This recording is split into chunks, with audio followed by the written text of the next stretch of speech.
Death doesn't forget, especially when you were never supposed to live in the first place. 14 years. That's how long it's been since the Final Destination 5 crashed into theaters. It presented a hailstorm of 3D body parts and cleverly constructed death scenes. In horror terms, that's a full generational cycle. Plenty has changed. Audiences' taste, box office trends, and even how horror defines itself.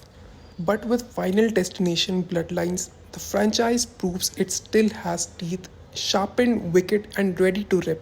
Despite arriving late to the party, Bloodlines doesn't shuffle in quietly. It barges in, arms full of fireworks and a cooler of blood soaked nostalgia, ready to wreak havoc with a gleeful abandon. And from the opening sequence, set stylishly in the swinging 60s, the film makes its intentions clear. The film opens up not in the modern day but in 1969, introducing us to young lovers Iris and Paul. Their romantic night out atop the sky view, a towering space needle like structure, sets the stage for the film's first chain reaction disaster. What unfolds is classic Final Destination. An increasingly tense series of this is definitely going to go wrong moments, involving elevators, glass floors, loose wiring, fire, and other ominous signposts. The suspense is teased to a boiling point, and when things do go wrong, it's in such a gloriously over the top, tongue in cheek fashion that you can't help but laugh. The direction by Adam Steen and Zach Lipovsky leans hard into the black comedy roots that were often only hinted at in earlier entries, crafting a Rube Goldberg style ballet of carnage that feels both chaotic and calculated. From there, the film jumps to present day. Our protagonist, Steve Lewis, is a college student haunted literally by visions of the Sky View tragedy, despite the fact that it happened decades before she was born. It's a clever twist on the series' usual formula. Rather than narrowly avoiding an oncoming disaster, Steph finds herself digging into the wreckage of the past to understand how it connects to the gruesome deaths. This legacy of survival and the concept of bloodlines themselves is central to the plot, hence the title.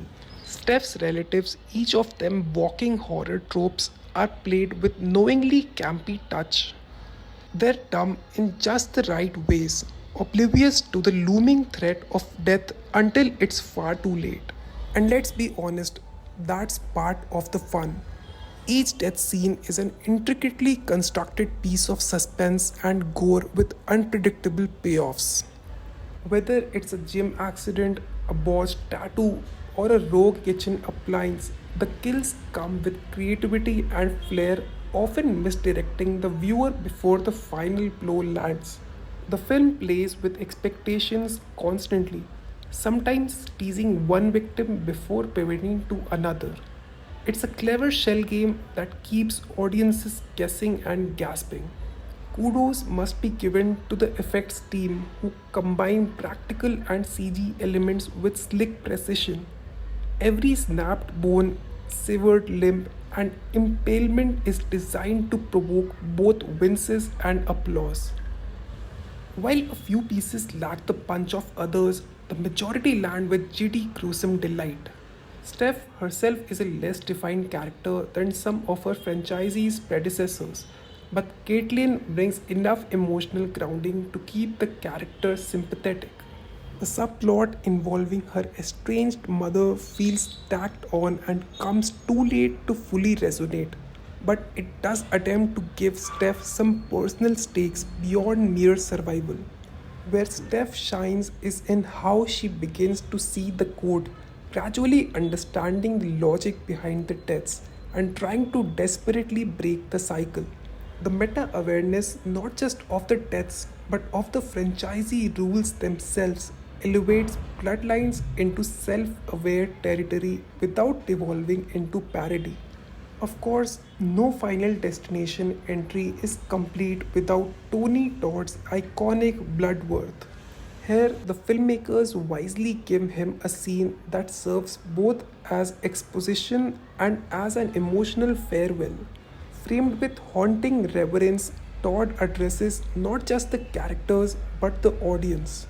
It's a powerful poetic moment, one that recognizes the actor's pivotal role in the series and allows him to exit with the weight his legacy deserves.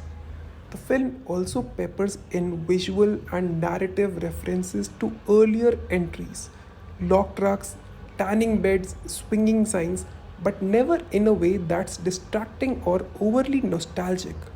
Newcomers can jump in without missing a beat, while longtime fans will feel rewarded for paying attention. What's most impressive about Bloodlines is how successfully it walks the tightrope between tribute and reinvention.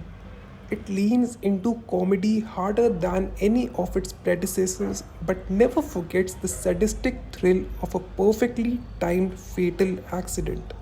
It recontextualizes the franchisee not with a gritty reboot or a complete overhaul, but with vibrant remix that respects the past and plays with the future.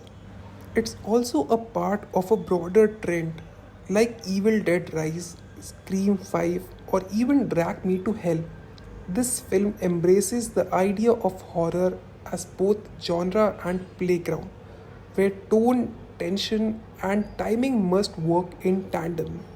The influence of directors like Sam Raimi is palpable in the kinetic camera work and editing rhythm. You almost feel death itself behind the camera, pulling strings, pushing props, and orchestrating the chaos. Finally, coming down to the verdict. This movie may not offer the emotional depth or narrative complexity of prestige horror, but it doesn't need to.